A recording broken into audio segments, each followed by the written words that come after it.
এ পর্যায়ে আপনাদের সামনে দেশ ও জাতির উদ্দেশ্যে গুরুত্বপূর্ণ বক্তব্য রাখছেন বাংলাদেশ জামাত ইসলামী সাতক্ষীরা উপজেলা শাখার সম্মানিত নায়েবে আমির, বিশিষ্ট আলেম দ্বীন, বাংলাদেশ আদর্শ শিক্ষক পরিষদের সাতক্ষীরা উপজেলা সভাপতি জনাব মৌলানা ওমর ফারুক। আমি ওনাকে মূল্যবান বক্তব্য পেশ করার জন্য বিনীত অনুরোধ করছি।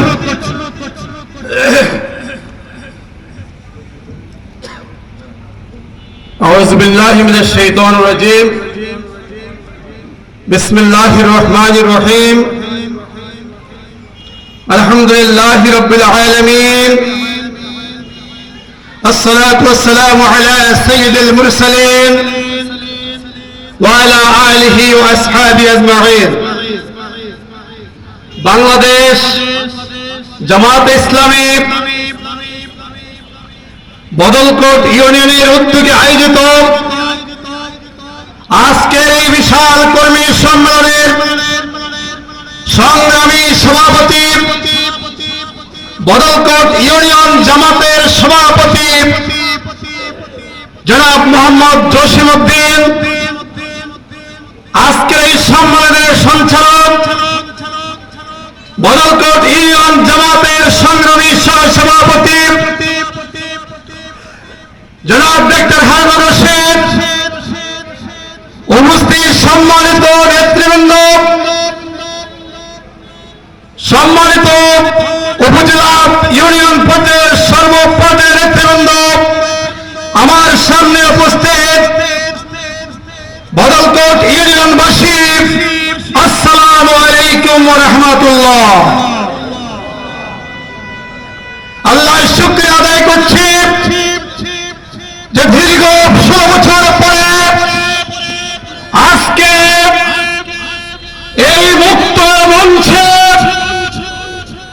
উন্মুক্ত ভাবে কুরআন হাদিসের বক্তব্য নিয়ে জামাত ইসলামী আজকে এই বদলকোট হাই স্কুল ময়দানে সম্মেলন করতে যাচ্ছে। এই জন্য শুকরিয়া আদায় করি আলহামদুলিল্লাহ। সংগ্রামী দেশবাসী, আপনারা জানেন বাংলাদেশ জামাত ইসলামী হচ্ছে একটি সুশৃঙ্খল ইসলামী রাজনৈতিক দল। বাংলাদেশ জামাত ইসলামী হচ্ছে একটি উদারপন্থী ইসলামিক রাজনৈতিক দল। বাংলাদেশ জামাত ইসলামী হচ্ছে মানবতার সেবাকারী একটি ইসলামী রাজনৈতিক দল। বাংলাদেশ জামাত ইসলামী হচ্ছে গণতন্ত্র চর্চার এক মহাসতিকাগার। বাংলাদেশ জামাত ইসলামী হচ্ছে এই দেশের স্বাধীনতা, এই দেশের সার্বভৌমত্ব রক্ষার এক অতন্দ্র প্রহরী একটি দৃঢ় সংগঠন। সংগ্রামী দেশবাসী, আপনি